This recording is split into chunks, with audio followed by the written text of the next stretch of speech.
In the 4 years prior to the pandemic, net exports contributed just 4% of China's GDP growth. In the past year, this contribution was 12%. At face value, these outcomes imply that trade is only beneficial at the margin to China's economic development. This could not be further from the truth. To start with, we must recognise that the above contributions to growth are in net terms, that is, exports minus imports.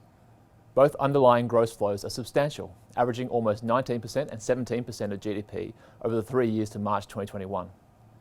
Exports are clearly a very important source of income for businesses and consequently for households, while imports are a material drain on national income and wealth.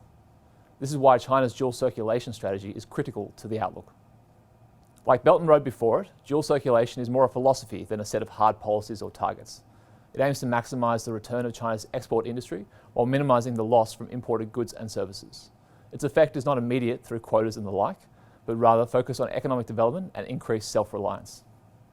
On the export side of the ledger, the focus is on improving the efficiency and capability of existing firms and promoting the emergence of new businesses to produce high-tech componentry such as batteries for electric cars. Through the links opened up by Belt and Road, there is also a plan to offshore to neighbouring nations production that is no longer financially viable in China, albeit with the new operations still controlled by Chinese firms. The total benefit to China of goods exports will then broaden to include not only goods physically produced in China, but also the net income received from Chinese firms' offshore interests.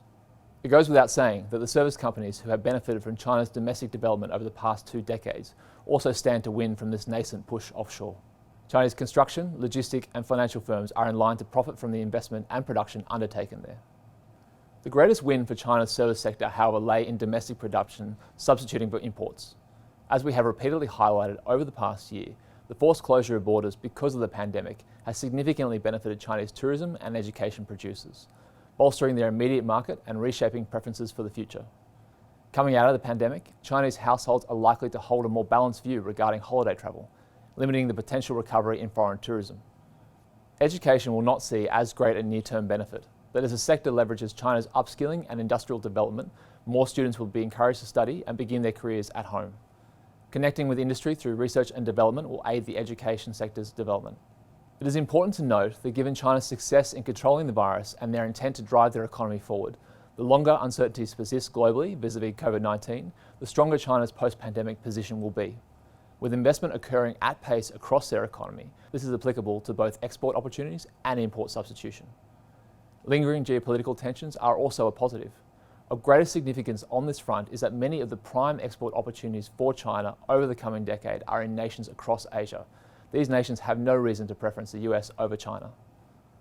Also, on the import side, China's determination to support their own industry strengthens as opportunities elsewhere are impeded. We'll see you next time.